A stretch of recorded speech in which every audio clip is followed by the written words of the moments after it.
시청자 여러분 안녕하십니까? 최고의 경제에 다가서고 있는 이 시대의 진짜 리더들, 그들의 인생 키워드를 묻습니다. 저는 진행을 맡은 김경도입니다. 더 큐 오늘의 초대 손님은 이분입니다. 이분이 작성한 면역 관련 논문은 인용된 건수로 따졌을 때 전 세계 10위권 안에 든다고 합니다. 면역 관련 연구자에서 이제는 신약 개발 기업을 책임지고 계시는 장명호 GI 이노베이션 이사회 의장님 모셨습니다.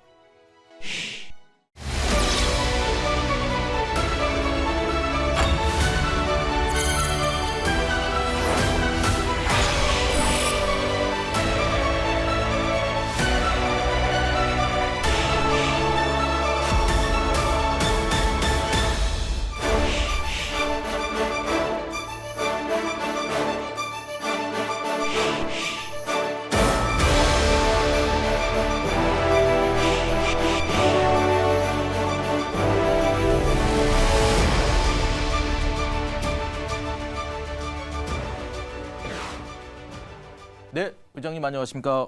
네, 안녕하십니까? 네, GI 이노베이션 회사 이름이 아주 듣기가 거창한데요. 어떤 연유에서 이런 회사 이름을 만들었는지 우선 설명을 해주실까요? 예, GI의 G는 Great, I는 Integration, 한국말로 위대한 융합을 통해서 혁신적인 신약을 개발하고자 하는 마음으로 회사 사명을 지었습니다. 회사 이름이 굉장히 거창한데 그러면 대융합. 뭘 대융합한다는 건가요? 이노베이션, 회사 이름이 아주 듣기가 거창한데요. 어떤 연유에서 이런 회사 이름을 만들었는지 우선 설명을 해주실까요? 예, GI의 G는 Great, I는 Integration, 한국말로 위대한 융합을 통해서 혁신적인 신약을 개발하고자 하는 마음으로 회사 사명을 지었습니다. 회사 이름이 굉장히 거창한데 네. 그러면 대융합.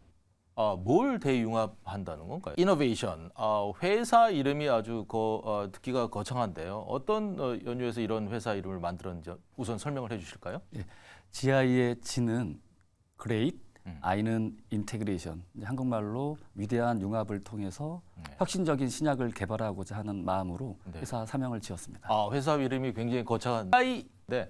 그러면 대융합. 뭘 대융합한다는 건가요? 이노베이션, 회사 이름이 아주 듣기가 거창한데요. 어떤 연유에서 이런 회사 이름에 뜨이시는 거는 어떤 건가요? 반포지효라는 단어가 네. 많이 쓰이는 사자성어인데 말하자면 뭐 새끼가 어미를 위한 마음, 뭐 이런 효의 기본적인 그 생각들을 얘기하는 사자성어입니다. 그게 GI 이노베이션. 또 의장님과 어떤 관계가 있습니까? 신약 개발을 효심으로 하는 마음으로 하자는 생각을 스타트였고요. 네. 예를 들면 이제 고령화 시대, 100세 시대에서 많은 분들이 부모님들께서 암 같은 난치성 질환에 걸리시면 이제 메디컬 푸어에 빠질 수도 있고 해서 어떻게 하면 대량 생산해서 효율적인 가격으로 완치되는, 즉 이제 우리가 보험에 적용돼서 좀 더 합리적인 가격으로 좋은 신약을 개발하고자 하는 마음, 특히 부모님을 공경하는 마음으로 신약을 개발한다면 끝까지 해낼 수 있겠다는 생각으로 반포지효, 그래서 저희 회사의 로고가 까마귀가 되겠습니다.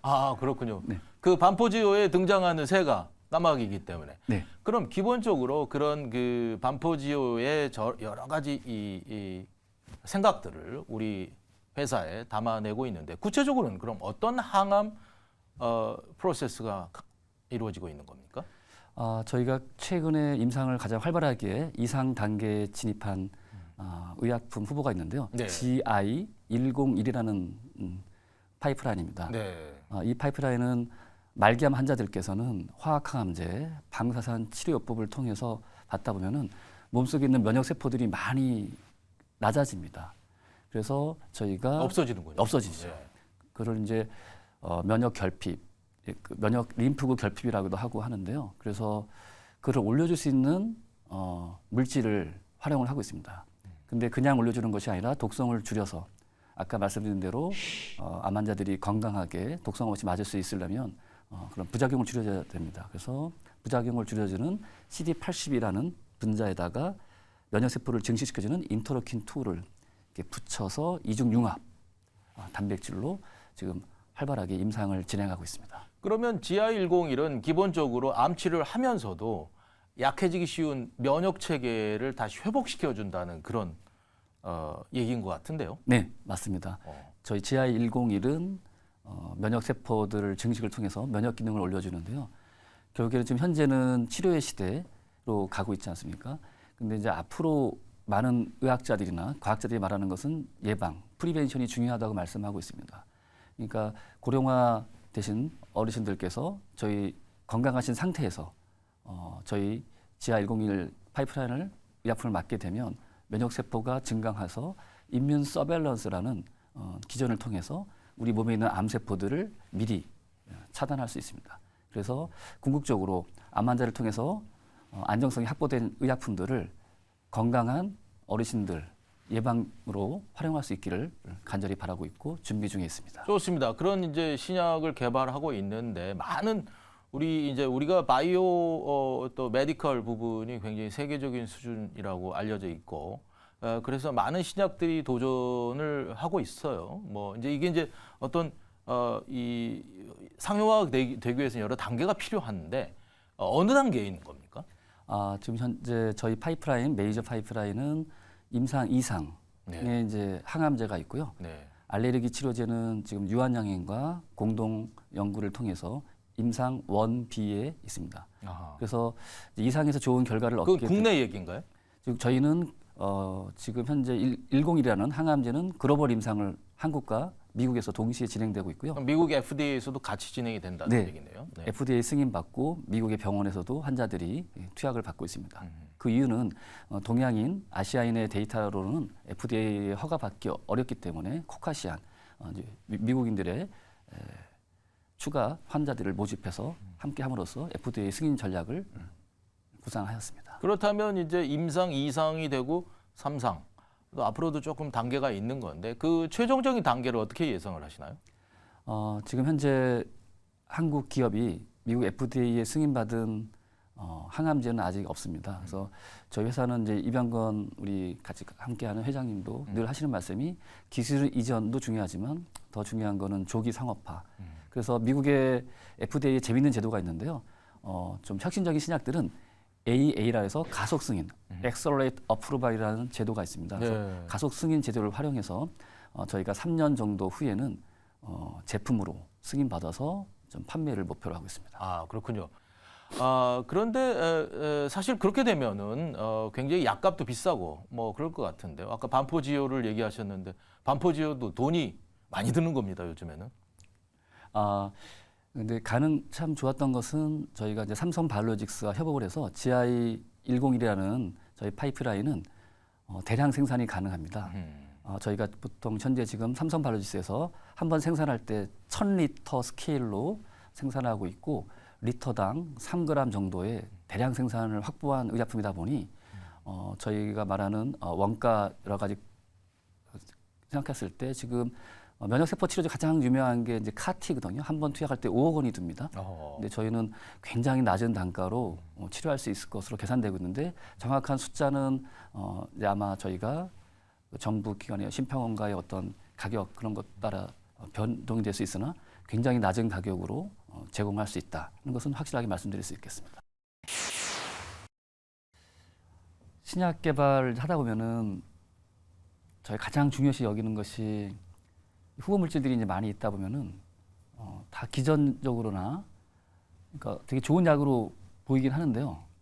실질적으로 환자들한테 합당한 가격으로 이 제품을 개발하기 위해서는 생산성이 중요합니다.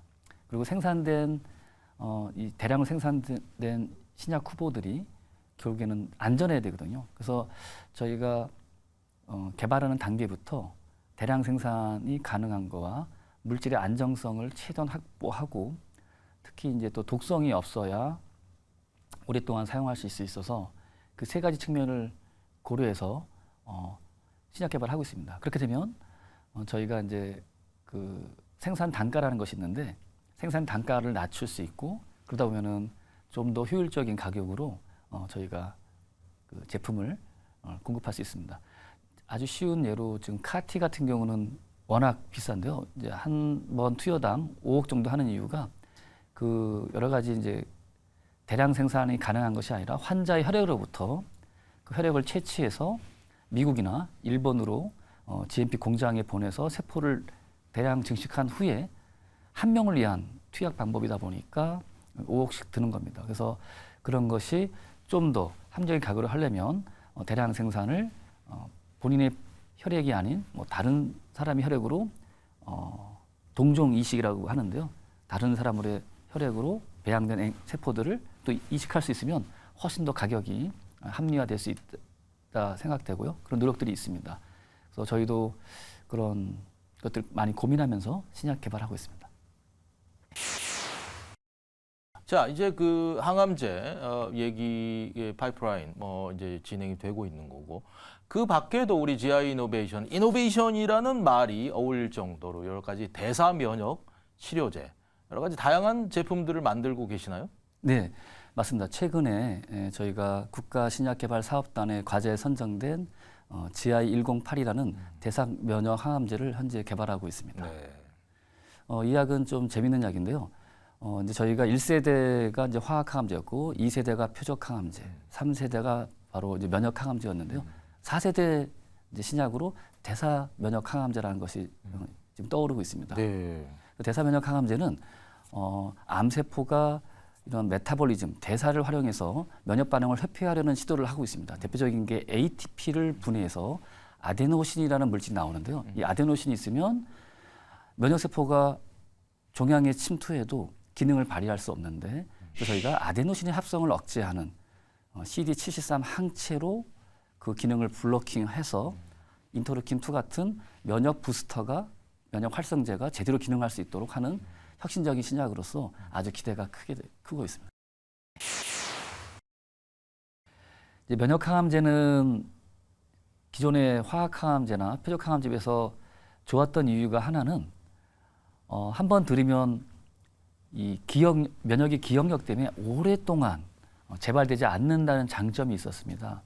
그래서 면역 항암제가 부작용은 적으면서 한 번 들었을 경우 완전히 오랫동안 들을 수 있다는 장점이 있었는데 이제 암세포가 굉장히 영리합니다. 아주 우리 몸의 면역세포에 그걸 회피하기 위해서 막 도망을 다니는데요. 가장 대표적인 것이 아까 말씀드렸던 4세대 면역항암제인 대사면역항암제, 대사물질들을 막 뿜어내서 그 대표적인 게 트리토판을 분해한다든지 ATP를 분해해서 면역세포를 무용지물화하는 것들을 많이 만들어냅니다. 그 기전을 회피하게 되는데 대사면역항암제는 바로 면역세포로부터 회피된 암세포를 정밀 타겟해서 고칠 수 있는 새로운 신약 치료 방식입니다. 그래서 아무래도 많은 환자들이 대사면역항암제가 언제 좋으냐면 키트로다 같은 면역항암제가 듣다가 재발되셨을 경우 아무래도 대사면역항암제로 다시 재차 치료받으면 다시 완치될 수 있는 가능성이 열린다고 생각되고 있습니다. 이제는 이제 말씀하시는 걸 잘 이해할 수 없을 정도의 전문적인 이제 내용으로 들어가는 것 같은데요. 쉽게 아까도 말씀 주셨듯이 이 면역 대사 부분에 세계적으로 인용된 논문을 굉장히 많이 갖고 있다 하는 것입니다. 어떤 내용일까요?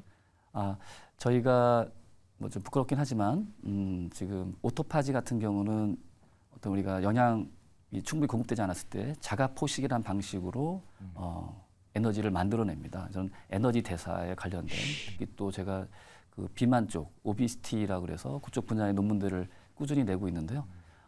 그런 연구들을 통해서 저희가 새로운 방식의 항암제나 치료제들을 개발하려고 기초 연구를 꾸준히 하고 있습니다. 네.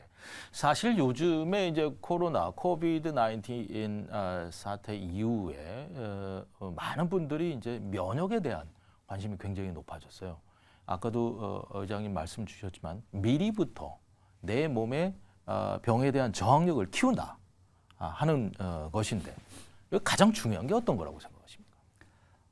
참 어려운 질문인데요. 뭐 이제 일반적으로는 예를 들면 어떤 그 요인들이 가장 필요한 것인지 일반인들도 알 수 있는.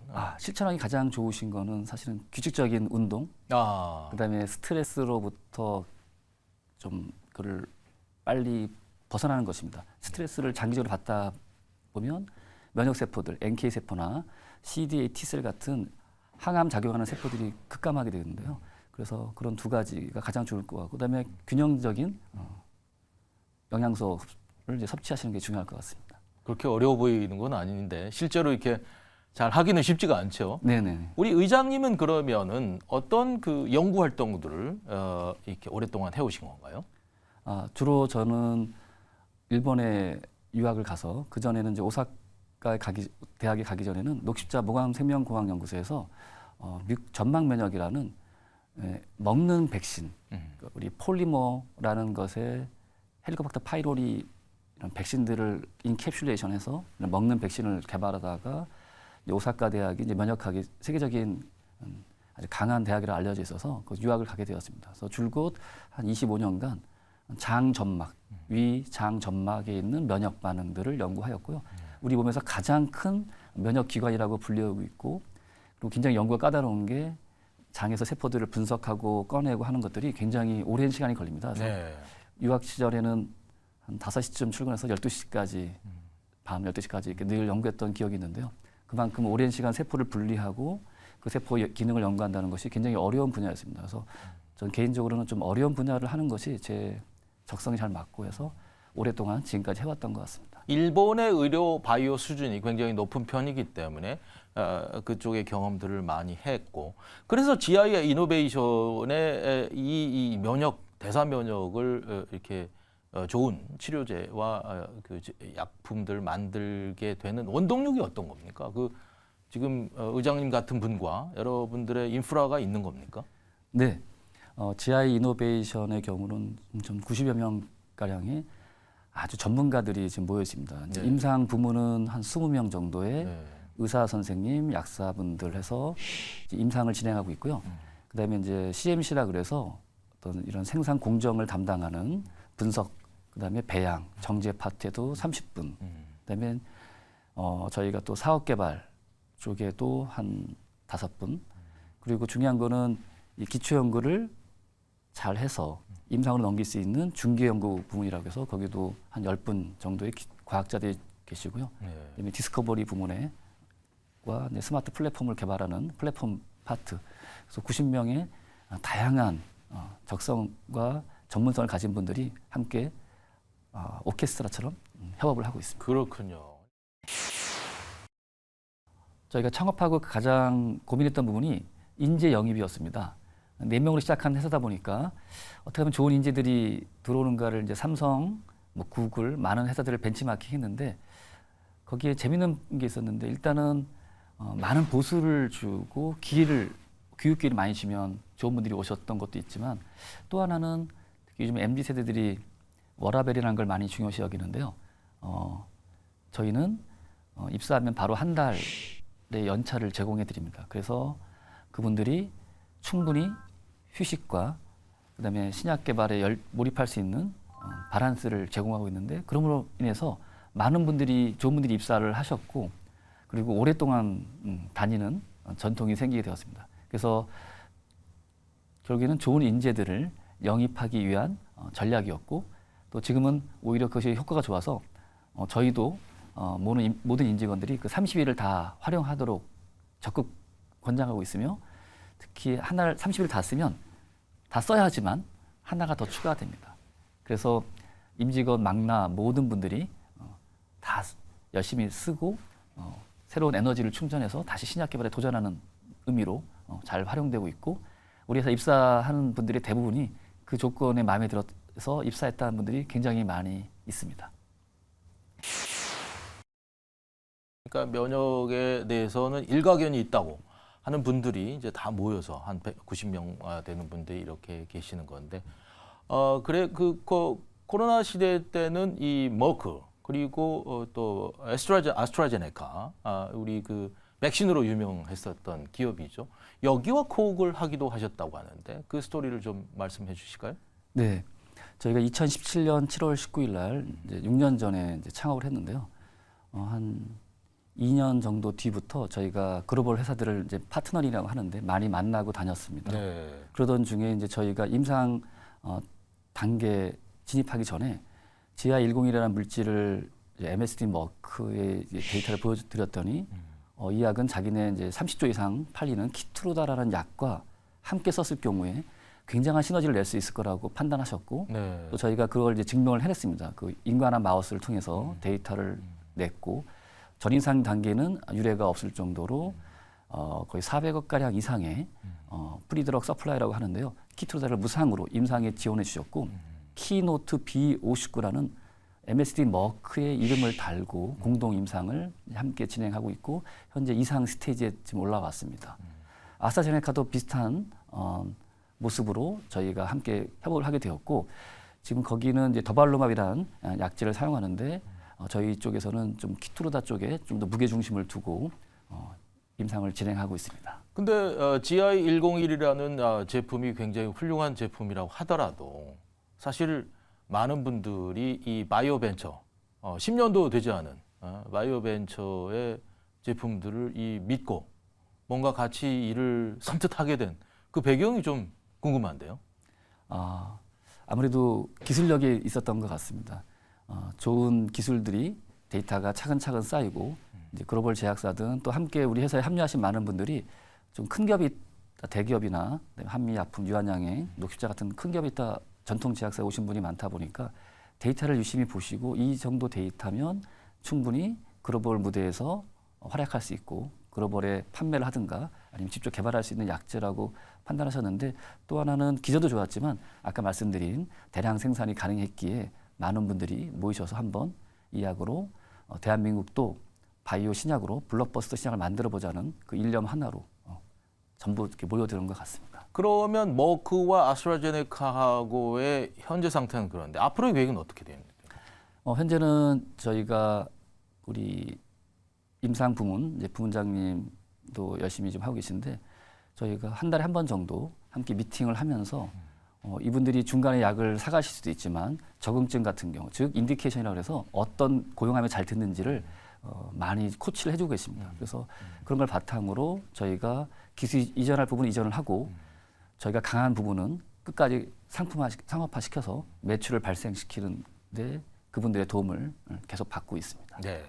지금 이제 중요한 말씀을 하셨는데 우리 바이오 기업들은 어떤 제품들을 개발해서 바이오 제품들을 개발해서 어느 단계가 되면 기술 이전을 하는 그런 프로세스를 많이 진행하고 있거든요. 네. 그 프로세스가 왜 진행이 되고 있고 왜 기술 이전의 이 이유가 뭐고 제품을 최종적으로 만들지 않고 말이죠. 그리고 기술 이전에 따른 그 효과가 뭔지 왜 그렇게 되는 건지를 한번 설명해 주실까요? 네. 이 신약 개발이 이제 상용화되기까지는 이제 신약 후보들이 상용화되기까지 걸리는 시간도 오래 걸리지만 이제 비용으로 최소 1조에서 많게는 10조까지 든다고 지금 보고서에 나와 있습니다. 비용이 어마어마하게 드는군요. 네, 그래서 그 비용을 이제 감당할 수 있는 회사들이 하는데 결국 미국 FDA에 이제 승인받은 한국 약제들이 이제 SK, 그다음에 LG 화학이 있는데요.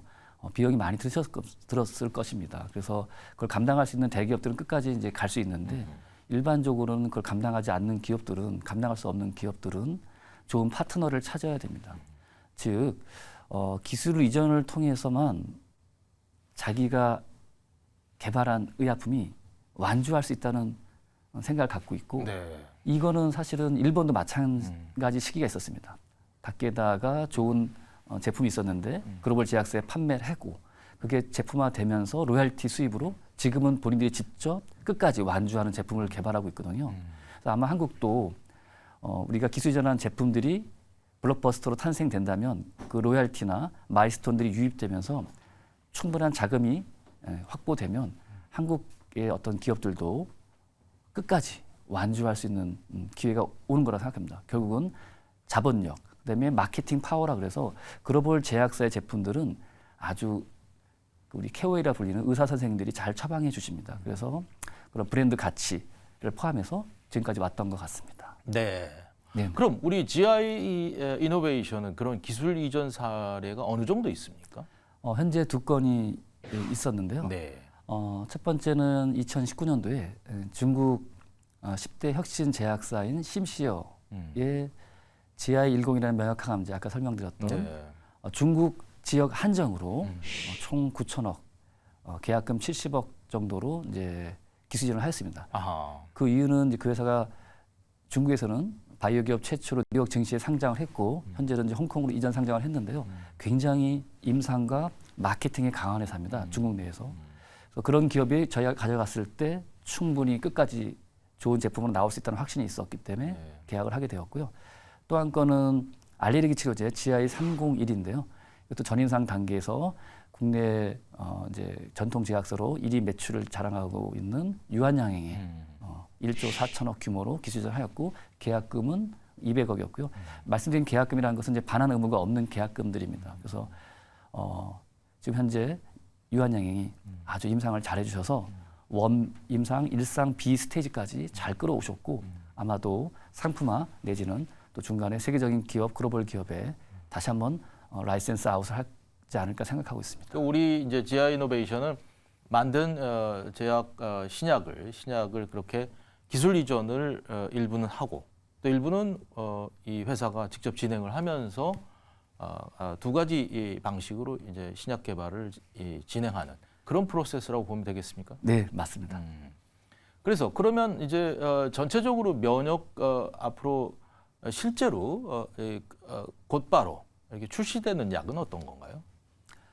저희가 현재 지금 가장 빠르게 기대하고 있는 거는 이제 알레르기 치료제는 임상 기간이 좀 길고요. 네. 이제 이런 항암제, 면역 항암제는 지금 현재 효과가 낮다 보니까 충분한 효과와 그다음에 안정성이 확보되면 아까 말씀드린 대로 GI101이라는 제품이 3년 정도 후에는 아주 글로벌에 등장하지 않을까 아까 생각합니다. 이제 중국 기업에 그러니까 중국 지역에만 한해서 중국 기업에 이 기술 이전했고 네. 우리 국내 기업에 기술 이전했고 그 공부하셨던 일본에도 기술 이전을 지금 검토하고 계신가요? 네, 맞습니다. 저희가 아마 언론에도 보도된 바와 같이 3개 정도의 그 일본 기업들과 지금 기술 협상을 하고 있고 그걸 이제 우리가 non binding term sheet이라고 하는데요. 기술 이제 막바지 조율 단계에서 저희가 이제 한 군데를 선정해야 되는데 이제 경영진과 그다음에 또 우리 좋은 우리 멤버들과 함께 파트너를 지금 확정하기 위해서 심사숙고하고 있습니다. 네. 그 많은 시청자들께서도 궁금해하는 것들이라고 생각이 됩니다만은 그 임상 시험에 드는 자본 규모가 굉장히 어마어마한 것이죠. 네네. 그런 거 왜 그렇게 많이 드는 겁니까? 첫 번째는 임상 비용이 가장 많이 드는 비용은 이제 일단 임상 시료를 생산하는데 저희 같은 경우도 한 번 생산할 때마다 100억씩 들고 있습니다. 그리고 이제 환자들을 이제 모집해서 환자들의 이제 임상 시료를 분석하고 하는 대행 업체들이 있는데요. 이제 CRO라고 불립니다. 글로벌 CRO들, 뭐 우리 IQVIA 또 포함해서 이제 많은 회사들이 있는데 거기에 이제 저희가 임상 수탁 기간에 저희가 직접 할 수 없기 때문에 위탁을 해서 임상을 이제 수행해야 되거든요. 그래서 그런 비용들 그리고 저희가 또 임상 시료에 대한 분석 비용들 해서 굉장히 많은 비용이 들고 있습니다. 그래서 현재 많은 이제 바이오 기업들이 임상 스테이지에 진입하게 되면 그 비용을 충당하기 위해서 계속 자본을 확충하는 전략을 할 수밖에 없는 그런 상태입니다. 말씀하신 대로 좋은 신약 소재가 있다 하더라도 그것을 최종적으로 임상에 성공을 시키거나 아니면 아까 기술 이전 상태로까지만 으로라도 기술을 이렇게 팔 수 있다면 그 단계까지 가면 이제 바이오 기업들이 생존할 수가 있겠죠. 근데 대부분이 그 프로세스에서 이제 뭐 힘들게 여러 가지 뭐 이렇게 나가 떨어진다거나 여러 가지 문제가 생기는 경우가 많죠. 네네. 아무래도 이제 저희 바이오 기업이 좀 정확한 숫자는 뭐 왔다 갔다 다 하시지만 1,900개에서 2,000개 정도 된다고 하시는데요. 많은 기업들이 좋은 신약 후보들을 갖고 큰 꿈을 갖고 다 스타트 하셨을 거라 믿고 있고요. 그리고 저희가 대한민국이 바이오 경쟁력이 점점 상승하고 있습니다. 근데 그 중에서도 각 회사마다 고민되는 것이 임상 스테이지에 이제 올리는 약들이 되면 천문학적인 비용이 이제 그때부터 감당을 해야 되니 많은 고민들이 있으실 거고, 그다음에 아까 말씀드린 추가 펀딩에 대한 투자자의 신뢰를 어떻게 그걸 이겨내야 될지, 지금 같은 이제 바이오 시장이 많이 지금 투자 환경이 안 좋다 보니까요. 그런 것들을 함께 고민하고 있고, 그래도 저번에 이제 이런 얘기가 적절할지 모르겠지만 대한민국이 월드컵 얼마 전에 이제 16강에 거의 가기 힘들었는데 뭐 중요한 건 꺾이지 않는 마음이라고 해서 끝까지 해서 저희가 16강에 가지 않았습니까? 그래서 투자자들, 그다음에 신약 개발하는 우리 이제 바이오업계 종사자들이 여기서 끝까지 이겨내는 마음으로 하면 좋은 신약들 후보들을 끊임없이 배출하고, 아까 말씀드린 자금이 여의치가 않다면 빨리, 하루도 빨리 글로벌 제약사에 기술지원을 해서 계약금을 통한 자금 확충하는 것이 가장 좋을 거라 하고, 저희 지아이노베이션도 기술전환 경험을 바탕으로 많은 기업들에게 노하우를 전수하고 있습니다. 그래서 이런 상생의 문화를 만드는 것이 지금 현재 업계의 중론이라고 생각합니다. 앞으로 이 면역대사, 우리 지아이노베이션의 여러 가지 가장 중요한 영역이 면역대사 부문의 연구, 그리고 여기서의 신약 개발인데, 이 부분의 방향성은 어떻게 가는 겁니까? 현재는 우리가 예를 들면 이제 면역 대사에 관련된 아주 쉬운 예로 이제 아까 말한 ATP와 아데노신 패스웨이를 설명드리면, 그거를 이제 ATP를 아데노신으로 만드는 전환시키는 그 효소가 있습니다. CD73이라는 분자인데요. 그거를 이제 블로킹하는 저희가 이제 항체를 갖고 연구를 하고 있는데, 그런 대사 면역에 관련된 바이오 마커를 과량으로 발현하는 환자들에 한해서 이 제품을 대사 면역 항암제를 사용하게 될 것입니다. 그래서 지금 임상 스테이지에서 초기나 중기에서 빠르게 바이오 마커 발굴을 통해서 대사 면역 항암제의 성공 확률을 높이는 것이 가장 중요하다고 생각되어진다고 생각합니다. 네. 하여튼 뭐 조금 더 젊고 또 이 청년 세대나 이쪽에서는 사실은 몸 자체가 어떤 면역력을 갖고 있고, 그래서 이 아까 대사 면역 약품들의 도움을 받아서 또 그런 소기의 성과들을 거둘 수 있는 확률이 높아질 수 있겠죠. 네네. 그러나 사실 이 고령화 시대에 보면은 사실 많은 이제 노령 환자들이 결과적으로 그런 성과를 가질 수 있느냐? 그러면 사실은 이제 고령화 시대의 어떤 패턴을 잘 읽어내고 우리의 신약 방향도 그쪽으로 가야 되는 거 아닌가 하는 생각이 드는데요. 네, 맞습니다. 그래서 최근에 이제 글로벌 제약사를 포함해서 이제 국내 기업도 이제 많이 관심 갖고 있는 것이 이제 노화도 질병으로 분류하고, 이제 2018년 WHO가 질병 코드를 지금 저희가 인터내셔널 그 클래시파이드 디지즈라는 것이 있습니다. 그 11번을 부여했습니다. 그래서 저희가 이제 질환 코드가 이제 WHO에서 우리가 노화라는 것이 생겼는데요. 이것을 예방하거나 심지어 치료까지 할 수 있다고 믿는 사람들이 증가했고, 그래서 지금 현재로서는 아무래도 그런 환자들을 대상으로 고민되는 것들이 세포 치료제. 이제 아무래도 고령의 환자들, 특히 말기암 환자들께서는 면역 세포도 노화하게 됩니다. 노화된 면역 세포를 부스팅해도 암 세포를 죽이기엔 역부족이시죠. 그래서 그 건강한 성인, 20대 성인의 헬시 발론티어라고 그래서 그 혈액이나 그런 것을 채취해서 NK 세포를 배양을 하게 됩니다. 그래서 알로제닉 NK라는 것이 있는데, 건강한 20대의 NK 세포를 배양해서 환자의 말기암 환자에 투입해서 치료하는 방식들이 지금 국내뿐만 아니라 글로벌에서도 아주 많은 연구가 진행되고 있고요.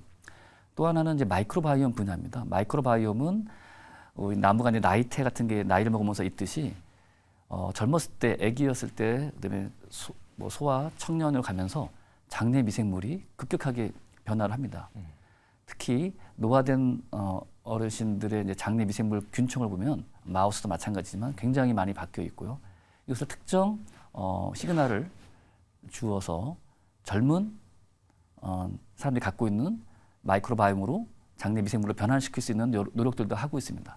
그런 분야들이 앞으로 우리 사람들이 쉽게 할 수 있는 항노화 전략일 수 있고요. 이미 이제 피부 쪽은 뭐 보톡스라는 것들은 사실 항노화 전략이긴 하거든요. 이제 젊게 보이는 것들이니까. 그래서 이제 내면 쪽으로 면역력을 증식시키거나 아니면 마이크로바이옴의 변화를 통해서 다시 한번 기능을 회복하는 전략들이 이제 고민될 수 있다고 생각합니다. 저희 이제 GI 이노베이션의 관계사인 GI 바이옴에서 열심히 하고 있는데요. 우리 예를 들면 이제 마이크로바이옴은 이제 장내 미생물이나 피부에 하는 이런 균의 총 어떤 시스템을 생각하시면 좋을 거라 생각하는데요. 아주 쉽게 생각하면 우리가 장내 미생물 중에 대표적으로 생각하는 것이 우리 음식물이나 여러 가지 방식으로 섭취하고 있는 데 들어있는 프로바이오틱스도 그 중에 하나입니다. 그래서 이런 대장에 이런 균층을 형성하는 시스템을 활용해서 치료를 한다는 건데요. 이제 프로바이오틱스도 이제 많은 분들이 알기 쉽게 또는 마이크로바이옴도 알기 쉽게 프로바이오틱스와 마이크로바이옴을 혼재해서 사용하는 경우가 있고, 대표적인 최근에 이제 미국에서 허가받은 마이크로바이옴 약은 건강한 사람의 분변으로부터 얻은 마이크로바이옴을 얻어서 C. difficile이라는 감염증에 걸린 환자들에게 투여한 방식으로 허가를 받았습니다. 의약품으로. 그러니까 이거는 건강한 사람의 분변에 있는 마이크로바이옴을 총으로 투여한 거다 보니까 이런 단일 균주는 아니었고요. 근데 그 후에 바로 몇 달 뒤에 하나의 균주로 또 똑같은 질환 C. difficile 감염을 치료해서 허가받은 케이스가 있습니다. 단일 균주인 경우도 있고 복합 균주인 경우도 있고요. 또 이 균주가 유산균 같은 프로바이오틱스인 경우도 있고 프로바이오틱스가 아닌 경우도 있습니다. 그래서 그런 것들을 총망라해서 마이크로바이옴이라 불리우는데요. 그냥 장내, 특히 이런 피부에 서식하는 균들의 총집합이라 생각하시면 되겠습니다. 어떻게 보면 말씀을 듣기만 해도 굉장히 흥미진진한 그런 관심을 끌게 되는데 말이죠. 노화가 질병이다. 그럼 치료할 수 있다 이런 얘기 아닙니까? 네. 노화라는 건 지금까지는 어쩔 수 없는 현상이고 내 몸이 늙고 병드는 것은 나는 이제 어쩔 수 없는 거다 이렇게 생각을 한 건데 그걸 치료할 수 있다 이런 얘기를 하시는 겁니다 지금. 네. 저만 이렇게 말씀드리는 건 아니고요. 사실은 많은 사람들이 지금 찬반 논란이 있긴 합니다. 지금 WHO가 질병 코드를 부여하긴 했지만 FDA에서도 이것을 정말 지단으로 볼 것인가. 그리고 많은 반대도 있고. 그러나 고령화 사회에서 많은 분들을 봤을 때 점점 노령화 되시는 어르신들이 자기 이제 몸의 변화를 느끼면서 굉장히 불안해 하시거든요. 근데 실제로 기초 연구를 통해서 노화를 역행할 수 있다는 우리가 리버스 에이징이라고도 불리고 하고 그렇군요. 리주버네이션이라는 말을 쓰긴 한데 네. 아주 대표적인 예가 올해 2023년 1월에 하버드 대학의 싱클레어 교수님께서 유전학적이 아니라 후생학적으로 에피제네틱으로 늙은지를 젊은지로 좀 더 젊게 할 수 있다는 논문을 발표하여서 센세이션을 일으켰고요. 네. 또 어떤 경우는 젊은 쥐의 혈액을 이제 노화된 쥐에 이식함으로써 다시 또 노화된 쥐가 젊음을 얻는 그런 연구들도 지금 되고 있습니다. 그 참 재밌는 현상이 있었던 게 이제 알토스 랩스라고 그래서 알토스 랩스는 지금 현재 미국에 있는 회사고요. 창업 단계에서 30억 달러, 우리나라 돈으로 한 4조 원을 펀딩에 성공했습니다. 아마존에 우리 창업주도 거기 투자했다고 알려져 있는데요. 그럼 왜 이렇게 많은 돈을 창업과 함께 받은 건 이례적인데 그만큼 시장과 투자자들, 그다음에 많은 사람들이 항노화에 관심이 있다는 증거이기도 합니다. 관심이야 많습니다만은 실제로 내 피부가 뭐 좀 더 노화가 안 되고 조금 더 젊은 피부를 유지한다. 뭐 이런 정도는 우리가 현재도 뭐 상상할 수가 있겠습니다. 네. 그러나 내 근육이 또 내 혈관이 또 내 몸의 장기가 젊은 사람으로 더 면역력을 갖추게 된다 하는 거는 아까도 말씀드린 것처럼 상상하는 것만으로도 기분이 좋은 일인데 네. 그게 이제 계속 현실로 돼가고 있다는 그런 말씀이고. 네, 맞습니다. 재밌는 게 이제 NK 세포를 한 번 더 말씀드리면 NK 세포는 바이러스에 감염된 세포나 암 세포만 죽이는 것으로 알려져 있었는데 이런 데미지를 받거나 이런 노화된 세포를 죽일 수 있다는 사실들이 보고되고 있습니다. 그렇다면은 이런 젊은 사람 혈액에서 얻은 NK 셀을 우리가 나이 드신 어르신들한테 아까 말한 알로제닉 NK로 치료를 하게 되면 많은 그 노화된 세포들을 제거할 수 있어서 특히 이런 성체 줄기세포는 아직까지 줄기세포로 기능하는 경우가 있거든요. 그러니까 혼자 해결은 안 되기 때문에 이런 젊은 사람의 NK 세포, 근데 젊은 사람의 NK 세포를 대량으로 배양하는 기술들을 그래서 사람들이 지금 많이 고민하고 있고 저희 회사도 이제 관계사인 GI셀에서 200리터 배양에 최근에 세계 최초로 성공하였습니다. 그렇군요. 그러면 이렇게 되면은 혼자서는 할 수 없는 것을 아까 뭐 반포지오도 말씀드렸지만 상생으로 젊은 사람의 혈액으로 배양된 NK 세포로 다시 젊음을 좀 회복할 수 있는 그런 연구들이 진행되고 있고 네. 실제 그렇게 되기까지는 많은 투자와 관심, 그다음에 기전 연구가 필요할 거라 생각하고 있습니다. NK 세포는 쉬우면서 어려운 세포인데요. 이제 쉽게 말씀드리면 이제 한국말로 자연 살해 세포입니다. NK 세포는 아주 재미있는 세포인데요. 우리 몸에서 약간이라도 이상하게 되어 있는 세포들, 바이러스에 감염되거나 암세포거나 노화된 세포들을 제거할 수 있는 우리 몸에서 어떻게 보면 가장 중요한 면역세포 중에 하나입니다. 그래서 이 면역세포 중에 하나이고 NK세포가 잘 활성을 유지해야만 암과의 싸움에서 이길 수 있다고 생각되고요. 그다음에 나이가 드시면서 점점 NK세포 숫자들이 좀 줄어들거나 기능이 소실될 수 있습니다. 그래서 좀 건강한 사람이 젊은 NK세포를 투여함으로써 다시 암세포와 싸울 수 있는 찬스가 생기는 게 아닌가 생각되고 있습니다. 그럼 그게 이제 미국 또 유럽, 독일 같은 나라가 있습니다. 독일, 프랑스, 뭐 영국도 그렇고 이런 그 제약 선진국, 바이오 선진국들과 우리나라의 어떤 기술 차이, 수준 차이는 어떻습니까? 이 아까 그 항노화의 분야에서 말씀이죠. 아주 어려운 질문이신데요. 이제 지금 이제 미국, 유럽에서 항노화 연구가 굉장히 세계적인 저널, 우리가 말하는 네이처, 뭐 셀 이런 데 많이 실리고 있습니다. 그래서 이제 한국에서는 아직까지는 저는 항노화, 이 노화에 관한 연구는 많이 떨어져 있다고 생각합니다. 그 이유는 가장 큰 게 이제 그 연구에 사용되는 세양쥐라고 마우스가 있는데 이 마우스는 수명이 2년입니다. 근데 보통 저희가 2년 된 수명된 마우스가 이제 그 한 6개월 전부터 구입해서 사용해야 되는데 그 16개월 된 마우스랑 18개월 된 마우스는 국내에서 판매되는 곳이 없다 보니 마우스는 쥐를 말씀하시는 거예요? 네네, 실험용 쥐. 네, 실험용 쥐를 저희는 지금 GI 그룹에서는 실은 프랑스의 잠비어랩이라는 데서 수입을 해서 그 연구를 하고 있는데 엄청 비쌉니다. 그걸 이제 그 2년 가까이 키우고 연구를 하다 보니까 힘든데 그런 연구조차, 그러니까 그런 쥐를 구하는 데조차도 아주 큰 비용이 들고 그렇군요. 그 연구를 해서 그 쥐조차 구분 못 하신 분들이 많으실 겁니다. 그래서 그런 연구들이 세포 수준의 노화가 아니라 이런 개체 수준, 이런 이 세양쥐, 마우스 수준에서 연구를 해야 되는데 그런데 너무나 많은 비용이 들고 또 오랜 기간이 걸립니다. 네.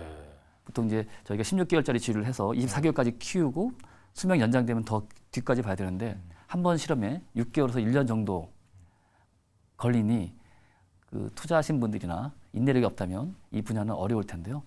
그래서 아무래도 이제 그 좀 정부에서도 그 관심을 갖고 계신 걸로 알고 있는데 이런 항노화 분야에서 우리가 좀 더 빨리 선진국을 따라잡아야 되지 않을까 하는 생각을 하고 있습니다. 우리 그 노화를 질병에서부터 치료하기 위해서는 빨리 그 실험용 쥐를 빨리 우리가 수준 높여야 되겠습니다. 네, 맞습니다. 네, 네. 지금 저희 수입하고 있는데 한번 직접 만드는 것도 고민해 직접 보겠습니다. 이제 그 실험용 쥐를 많이 잘 만들어야 우리 임상이 좀 성공할 수 있는 거니까 네. 말이죠. 실제로 근육을 조금 더 만들어내는 이렇게 노년층 분들한테 근육을 좀 더 생기게 하는 그런 식품, 그런 제품도 만들었다고 말씀을 들었습니다만은. 네, 최근에 저희가 특허가 등록된 게 있는데요. 이것은 이제 마이크로바이옴이라는 어떤 그런 프로바이오틱스와 동의보감에 나오는 그런 한약재들을 잘 그 믹스를 했습니다. 네. 그래서 한약재만 쓴 경우, 동의보감에 나오는 한약재만 쓴 경우, 마이크로바이옴만 쓴 경우는 큰 효과가 없었는데 네. 두 개를 동시에 썼을 경우 아까 말씀드린 16개월짜리 쥐가 24개월까지 평균 수명까지 근력을 테스트해 봤는데 네. 대부분의 컨트롤 비교 그룹에서는 당연히 노화되면서 근육이 근력이 떨어졌습니다.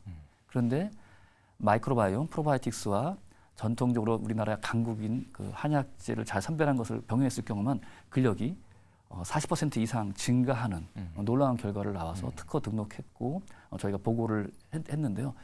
이 연구의 중요성은 어르신들께서 소실이 되는 사코페니아에 시달릴 수 있습니다. 많은 고령자들께서. 그건 일종의 질병입니까? 네, 맞습니다. 그래서 사코페니아에 혹시 이제 저희 이 치료제가 가능한지 연구를 이제 앞으로 진행할 예정이고요. 현재 서울대학교 의과대학에서 남성 어르신 20분, 여성 어르신 40분을 대상으로 60명의 고령자를 대상으로 아까 말씀드린 한약재와 마이크로바이옴 병용에 대한 인체 적응 시험을 완료했고 현재 데이터 분석 중인데 아마 조만간 가을에서 겨울 사이에 임상 그 결과를 보고하게 될 것이다. 그럼 그 제품 개발은 완전히 성공을 하게 되면 어떤 효과가 가능한 건가요? 예를 들면 이 근육도 뭐 예를 들면 20% 30% 이상 늘어날 수 있고 뭐 이렇게 되나요? 최근 재미있는 논문이 하나 나왔습니다. 네이처에. 그러니까 마이크로바이옴이 근력을 올리는 기전 중에 하나가 운동을 하고 싶은 마음이 들게 한다고 합니다. 아, 그 자체로 근육을 키우는 건 아니고. 네. 그리고 또 하나는 이제 근력이 늘어나는 방식은 이제 기초 대사량을 늘려야 되는데 근력이 는다는 건 기초 대사량이 늘어서 이제 열을 발생하는 건데요. 네. 그러면 이제 우리 몸이 건강해지는데 그런데 지금 저희가 아직 통계적 유의성이 있는 부분도 있고 없는 부분도 있는데 근육량이 조금 증가하는 경향은 보였습니다. 근데 그 기전보다는 오히려 운동을 하고 싶은 의욕을 생기게 하는 것. 최근 다른 이제 그룹에서 발표됐던 획기적인 논문이었는데요. 아마 저희 의약품도 혹시 그쪽에 작용하는지 아는 지금 한번 검토를 하고 있습니다. 그래서 그 중요한 거는 그 어르신들 보면은 연세 드신 분도 그 보디빌더들 계시지 않습니까? 그분들 굉장히 몸이 좋으십니다. 네. 그분들은 결국에는 뭐 좋은 프로테인이나 음식도 잘 드셨겠지만 결국 운동을 하신 거거든요. 근데 운동을 하고 싶은 마음이 또 드는 것이 굉장히 중요하다고 합니다. 네. 그래서 그런 부분에 대한 연구도 저희가 진행하고 있습니다. 아, 내 몸을 더욱더 움직이고 더 활동을 하게끔 하는 그런 마음을 들게 그렇게 만들어주는 네네. 그런 효과가 있다는 것이군요. 네, 의외의 결과였습니다. 네. 저희 회사에 이제 방문해 보신 분은 아시는데 저희 회사에는 그 세 가지 중요한 덕목이 있습니다. 우리 임직원들이 프리덤이라는 자유, 패션, 열정, 그다음에 휴밀리티라는 겸손. 저는 그 중에서 두 가지 이 겸손과 열정이라는 두 인생의 어떤 사명감을 갖고 살아왔는데요. 열정과 겸손이 정반대되는 개념 같지만 저희가 끊임없이 연구하다 보면은 본인이 많이 모자라다는 것을 알게 됩니다. 그러면 다시 그것을 알기 위한 욕구가 생기고 공부하게 탐구하게 되면서 또 열정이 이제 다시 시작되는데요. 이 열정과 겸손한 마음을 반복을 하게 가동하다 보면 결국에는 연구 부분에서 끝까지 포기하지 않고 할 수 있는 힘이 생기는 것 같습니다. 그래서 저에게 가장 중요한 덕목은 겸손과 열정 키워드로 마음에 간직하고 신약 개발, 그다음에 삶에 임하고 있다고 생각되고 있습니다. 아주 오늘 여러 가지 그 대사 면역 또 항노화 분야에서 좋은 말씀 들어봤습니다. 오늘 말씀 감사합니다. 감사합니다. 네, 바이오 기업들이 많이 있습니다만은 사실은 항노화 그리고 면역력을 키우는 이런 부문이 굉장히 많은 소비자들 또 시청자분들께 관심을 끌 수 있을 것 같습니다. 우리가 아무쪼록 이 분야에서 좀 더 좋은 성과가 있어서 또 새로운 업적이 많이 나올 수 있기를 기대합니다. 그런 면에서 오늘 GI 이노베이션 의장님 모시고 좋은 말씀 들어봤습니다. 시청자 여러분 감사합니다. 다음 시간에 또 뵙겠습니다.